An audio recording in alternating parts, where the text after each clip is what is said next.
اب تک جو میں نے آپ کو ایٹمی ہتھیار نہ دینے کی وجہ روس کی بتائی تھی، 15-16 لاکھ روس کے لوگ جو یوگوسلاویا کے یا روس کے جو اسرائیل میں موجود ہیں، ان کی سلامتی کی وجہ سے روس جو ہے ہچکچاہٹ کا شکار ہے۔ اب ایران نے انہیں یقین دلایا کہ یہ ہتھیار صرف اور صرف استعمال ہوں گے اسرائیل کی ایٹمی تنصیبات پر حملے کے لیے۔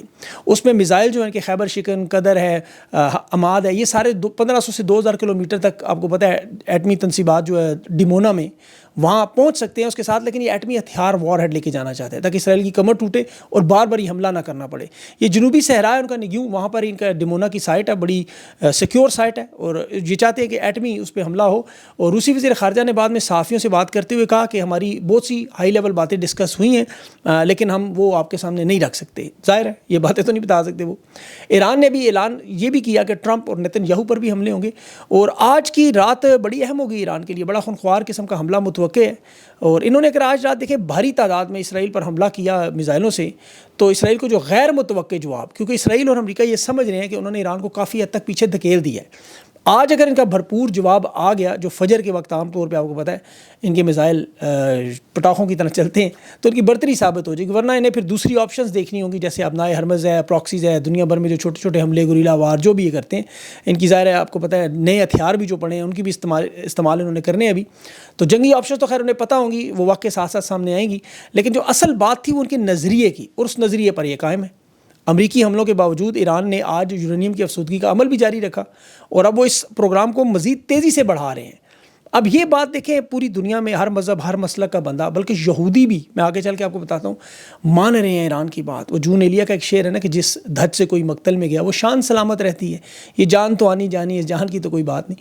ایران اپنا نقصان کروا رہا ہے بڑا، لیکن تاریخ میں جس طرح اسرائیل کے ساتھ وہ بلڈنگیں تباہ ہوتی ہیں، وہاں جو آپ نظر آ رہے ہیں راکھ کا ڈھیر، یہ بھی دنیا میں کوئی سوچ نہیں سکتا ایسا ہوگا۔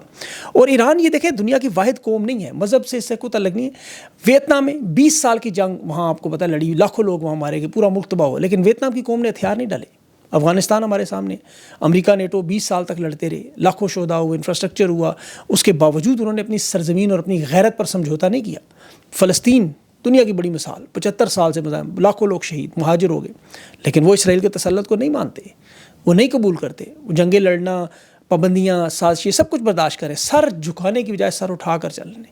اور یہی آپ کے دین کی، آپ کی عزت کی، آپ کے نظریے پر ڈٹنے کی قوم اسی کو کہتے ہیں۔ ایران جو ناقابل فراموش تاریخ لکھ رہا ہے اس وقت، انہوں نے اپنی کشتیاں جلائی ہوئی ہیں، یہ میدان سے کبھی نہیں بھاگیں گے۔ اسرائیل کے لوگ ہم نظر آتے ہیں آپ کو روزانہ، آپ کو پتہ ہے فلسطین کی سرزمین کو مقدس سمجھتے ہیں، چھوڑ کے وہاں سے جا رہے ہیں، اسرائیل کو چھوڑ کے جا رہے ہیں۔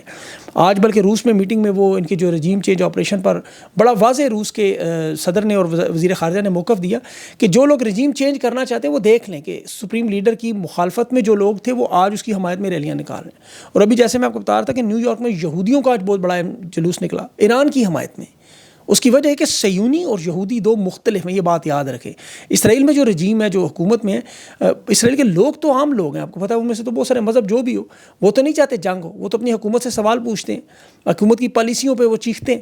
جو موجودہ رجیم ہے اس کی اسرائیل میں نیتن یاہو کی، جو اپنے اقتدار کو بچانے کے لیے اس جھنڈے پر ہے، جس طرح دیکھیں ڈونلڈ ٹرمپ پر ایلون مسک نے کہا نا کہ اس کے اوپر ویڈیو سکینڈل تھا، اسی طرح نیتن یاہو کی حکومت بھی 12 جون سے پہلے 9 جون کو 5 ووٹوں سے بچی ہے، صرف 5 ووٹوں سے۔ وہ چاہتا ہے میں وہ مکمل اقتدار میرے، اور یہ اسی اقتدار کا کھیل ہے، طاقت کا کھیل ہے، چاہے وہ پاکستان ہو، اسرائیل ہو، امریکہ ہو، اسی کے تسلسل میں لوگ دنیا کو تباہ و برباد کر رہے ہیں، تیسری عالمی جنگ کی طرف جا رہے ہیں۔ ان کی پالیسیوں کی وجہ سے دنیا غیر محفوظ ہے، اور ابھی دنیا کو جو معیشت کے جھٹکے لگنے ہیں وہ الگ ہیں، اور وہ بھی عام لوگوں کو لگیں گے۔ اس کا نتیجہ دیکھیں، ان کی تو اپنی حکومت امریکہ میں اس وقت فیس کرے گی۔ وہ ابھی جنگ کا آج کتنا 10واں دن ہے، یہ 11واں ہو جائے گا کل، تو ڈونلڈ ٹرمپ کو تیل کی قیمتوں پر ہاتھ پیر پڑ گئے۔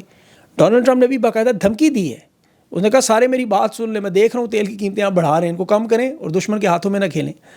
اچھا، اس کو تکلیف کیوں تیل کی قیمتوں پہ، یہ بھی آپ کو بتاؤں۔ ایک تو دیکھیں امریکہ کی ظاہر ہے اندرونی سیاست کا معاملہ ہوتا ہے، شور مچتا ہے۔ دوسرا عالمی معیشت ہے، جب تیل مہنگا ہو تو اس کا براہ راست اثر جو امریکہ میں مہنگائی پر ہوتا ہے، پوری دنیا میں اس کی اپنی عوام ناراض ہوگی، جو اس کے آگے مڈ ٹرم الیکشن آ رہے ہیں اس میں اثر ہوگا۔ تیل کی قیمتوں میں دیکھیں معمولی سا بھی تو اضافہ ہوا نا، $5-10 بیرل، جب یہ بڑھا تو پاکستان میں جیسے 643 روپے لیٹر ہو جائے، اب کیا کریں؟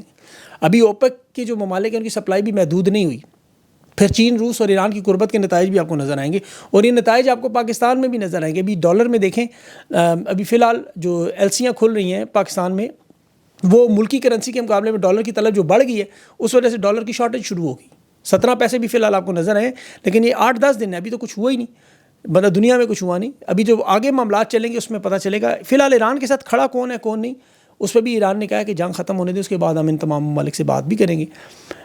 آج بیانات آئے اسلامی دنیا سے. سب سے پہلے پاکستان کا قومی سلامتی کی کمیٹی کی meeting, Shehbaz Sharif army chief, air force naval chief, corps commanders وغیرہ سب لوگ موجود تھے. پریس ریلیز جاری ہوئی, اس میں سب کچھ لکھا گیا, صرف ایک لفظ نہیں لکھ سکے, اور وہ لفظ ہے امریکہ. امریکہ کی مذمت نہیں کر سکی, کوئی سخت الفاظ نہیں بول سکے. اتنا خوف ایبسولوٹلی ناٹ نہیں کہہ سکتے, یہ لوگ جو مرضی کر لیں. حملوں کی مذمت بھی کی, اسرائیل کی جارحانہ کارروائی پہ افسوس بھی کیا, تشویش بھی کی, اقوام متحدہ کے منشور کی خلاف ورزی بھی کی, زیادتی ہے, قانون ہے وغیرہ وغیرہ. لیکن یہ نہیں کہا جس نے مارا امریکہ اس کی مذمت ہی کر دیں. اور یہ امریکی وزیر خارجہ نے ویسے کہہ دیا تھا کہ یہ مذمت تو انہوں نے ہمیں کہہ دیا کہ ہم عوام کے سامنے کریں گے, پیچھے ہم آپ سے کہیں گے آپ کارروائی کریں جو مرضی کریں. کیونکہ ان کی اتنی جرت نہیں ہے کہ پریس ریلیز میں امریکہ کا نام بھی لکھ سکیں. ترکی کے صدر طیب رجب اردگان صاحب, ان کا بیان دیکھیں. انہوں نے بھی کہا جی ایران کی خود مختاری, خطے کی سلامتی اور حملے چاہے کسی بھی جانب سے ہوں وہ قابل مذمت ہیں. اب دو فریق ہے صرف, اسرائیل امریکہ مقابلہ ایران سے. انہوں نے اسرائیل کا نام لے لیا, لیکن اس کے حامیوں کے نام پہ ان کی بھی زبان لڑکھڑا گئی کہ امریکہ کا نام نہیں لے سکتے. اور اس کی دیکھیں بہت بڑی وجہ ہے, پاکستان میں بھی آپ کو یاد ہو یہ خان کے ساتھ جو ظلم ہوا, تحریک انصاف کے ساتھ, یہ پاکستان کے ساتھ ذمہ داروں کے لوگ نام نہیں لیتے. نون لیگ, پیپلز پارٹی, بلا بلا ہم کہہ کے مردہ یزید کو 2-4 گالیاں دے کے نکل جاتے ہیں. زندہ اور جابر حکمران کے سامنے کلمہ حق کہنا مشکل کام ہے. ان لوگوں کی بھی وہی کیفیت ہے. اب اس میں تفصیل میں نہیں جاتا, وہاں پہ خبریں بہت ہیں, اور اس میں وی لاگ میں الگ سے کروں گا, وہ آپ کو سمجھ آ جائے گا کہ یہ اصل میں مسئلہ کیا ہے, اور اس میں کچھ چیزیں ہیں بھی ایسی ٹیکنیکل. ٹھیک, اب ایک ملک جس نے کھل کے بات کی, چین, آپ کے سامنے کہہ رہا ہے ایران کے ایٹمی مراکز پر جو حملہ ہو رہا ہے وہ کہہ رہے ہیں یہ امریکہ کر رہا ہے. انہوں نے کہا جی آج یہ کر رہے ہیں تو کل پھر تائیوان پہ یا جہاں پہ ہمیں کرنا پڑا ہم بھی کر دیں گے. اب یہ سب سے بڑا اہم معاملہ ہے. اب آگے چلتے ہوئے خان کی رہائی پر خیبر پختونخوا کا بجٹ دوران بحث جو بنا ہوا ہے. دیکھیں عام حالات میں بجٹ کو اتنی بڑا مسئلہ نہیں ہے, بجٹ پاس ہوتے ہیں, پہلے بھی چلتے ہیں. اصل معاملہ کیا ہے, خان نے شرط رکھی ہے کہ بجٹ میری مشاورت سے ہو. آئی ایم ایف نے بھی شرط کو مانا ہوا ہے, قسط بھی ملنی ہے. اب چاروں صوبوں کا بجٹ ضروری ہے, وفاق کا پورا ہوگا تب آئی ایم ایف کی قسط ملے گی, اسی لیے اسٹیبلشمنٹ کا دباؤ ہے. ایک دوسرا, خان سے ملاقات دیکھیں ہفتہ 10 دن پہلے تک کوئی مشکل کام ہے. 6 رکنی ٹیم جائے, خان سے ملے, بجٹ اور مشاورت کرے, ہدایت لے, تجاویز لے, کچھ جمع کرے, کچھ منفی کرے, اور معاملہ ختم. معاملہ کیا ہے, اصل مسئلہ اس کو سمجھیں. خان کا نظریہ, پاکستان کی عوام کی سوچ کیا ہے کہ یہ سسٹم خان کے بغیر نہیں چل سکتا. معیشت نہیں چل سکتی, تحریک انصاف نہیں چل سکتی, امن و امان نہیں آ سکتا. کوئی اگر حالات ٹھیک کر سکتا ہے تو وہ عمران خان ہے. یہ پورے پاکستان کے لوگ متفق ہیں اس بات پہ. کمنٹس میں بتائیں اگر آپ متفق ہیں. نہیں, یہ لوگ ثابت کرنا چاہتے ہیں فیلڈ مارشل کے ساتھ ہی کہ ہم عمران خان کے بغیر یہ کر سکتے ہیں. یہ تحریک انصاف کے لوگوں کا آپ بجٹ پاس کریں عمران خان کے بغیر. بجٹ پاس کرنا مسئلہ نہیں ہے, عمران خان کے بغیر. خان سے ملاقات کروا دیں, 2 منٹ کی بات ہے. علی مین گنڈا پور صاحب کہہ رہے تھے آج ملاقات ہو جائے گی, کل ہو جائے گی, بجٹ کے دوران ہو جائے گی, بجٹ کے بعد ہو جائے گی. ملاقات مسئلہ نہیں ہے, مسئلہ عمران خان کے اس نظریے کو مائنس کرنا ہے. عمران خان نے 2 صوبوں کی حکومت خود گرائی, اپنی حکومت 2 ووٹوں پر چھوڑ دی, اس تحریک پہ آ گئے. یہ نظریہ تھا. عمران خان کو ملازموں کی تنخواہوں کا, صحت کے نظام کا, تعلیم کا, یہ سب کچھ پتہ تھا. وزیر اعظم 3.5 سال ہے. خان نے جو فیصلہ کیا نظریے کی بنیاد پہ تھا. خیبر پختونخوا کا بجٹ پاس نہ ہو تو کوئی قیامت نہیں. یہ کوئی صوبہ فرانس کا صوبہ نہیں ہے کہ دودھ اور شہد کی نہریں بہہ رہی ہیں, ملازمین کو تنخواہیں نہ ملی تو وہ آگے حالات پاکستان کو پتہ ہے. 678 دنوں سے عمران خان جیل میں. اب وہ 6000 دن ہو جائیں ان کے لیے کوئی مسئلہ نہیں, جس کے نام پہ پارٹی بنی ہے, جس کی 90% مقبولیت ہے. وہاں لوگوں نے تعلیم اور صحت یہ سب کچھ دیکھیں. خیبر پختونخوا کی عوام نے دہشت گردی کا سامنا کیا, وہ صوبہ جلتا رہا تھرو آؤٹ. وفاق آج بھی ان کے پیسے نہیں دیتے, وہاں آج بھی مسائل وہی ہیں. نگران حکومت کے دور میں تحریک انصاف کی حکومت نہیں تھی تو انہوں نے کتنا لوٹا, اس سے کیا فرق پڑا. پنجاب میں 10 کھرب روپے کی انہوں نے لوٹ مار 3 سہیلیوں نے کی ہے. 10 کھرب تنخواہیں نہیں ملی, ملازمین احتجاج کر. یہ سارے معاملات اس گیم کا حصہ ہیں. اب نظام کی اور چودھری نظام کی ضد ہے یہ کہ ہم نے بجٹ خان کی مرضی کے بغیر پاس کروانا ہے. ہم کسی صورت میں یہ پیغام نہیں دینا چاہتے کہ اڈیالہ جیل میں بیٹھا ہوا ایک قیدی نمبر 804 یہ نظام چلا رہا ہے. انہیں بڑی تکلیف ہوتی ہے اس لفظ سے, اور یہ چیز تحریک انصاف کے رہنماؤں کو سوچنا ہے. اس جماعت کا نظریہ ختم ہوتا ہے اس بات سے. یہ جو مشاورت, یہ بجٹ, یہ ساری چیزیں ثانوی ہیں. صوبائی ممبران اور وزیر اعلیٰ کو, علی مین گنڈا پور صاحب کو سوچنا ہے. اگر یہ لوگ عمران خان کو ایسے مائنس کریں گے دباؤ میں تو, یا کوئی اس طرح کی نوٹنکی, تو پھر ابھی یہ دنیا کے دیگر ممالک کی مثالیں دے رہے ہیں. جی وہاں دیکھیں ایسے ہو, وہاں کے حالات مختلف ہیں. ان کا کوئی رہنما اس طرح جیل میں نہیں بیٹھا ہوا جس کے نام پہ وہ جیت کے آئے ہیں. یہ نظریے کی بنیاد ہے. ورنہ عمران خان صلح کر لیں سے, مسئلہ کیا ہے. دیکھیں نا، عمران خان اگر حکومت آج ان کے ساتھ مل جائے، پیپلز پارٹی کے ساتھ لنگڑی لولی حکومت بنا لیں، ان کی بات مان لیں، 9 مئی سارا ختم ہو جائے گا، ایک پریس کانفرنس کر دیں، سارے معاملات کلیئر، یہ بجٹ کروائیں پاس، دیں تنخواہیں، لیں تنخواہیں دیں، جو مرضی کریں. لیکن عمران خان نہیں کر رہا.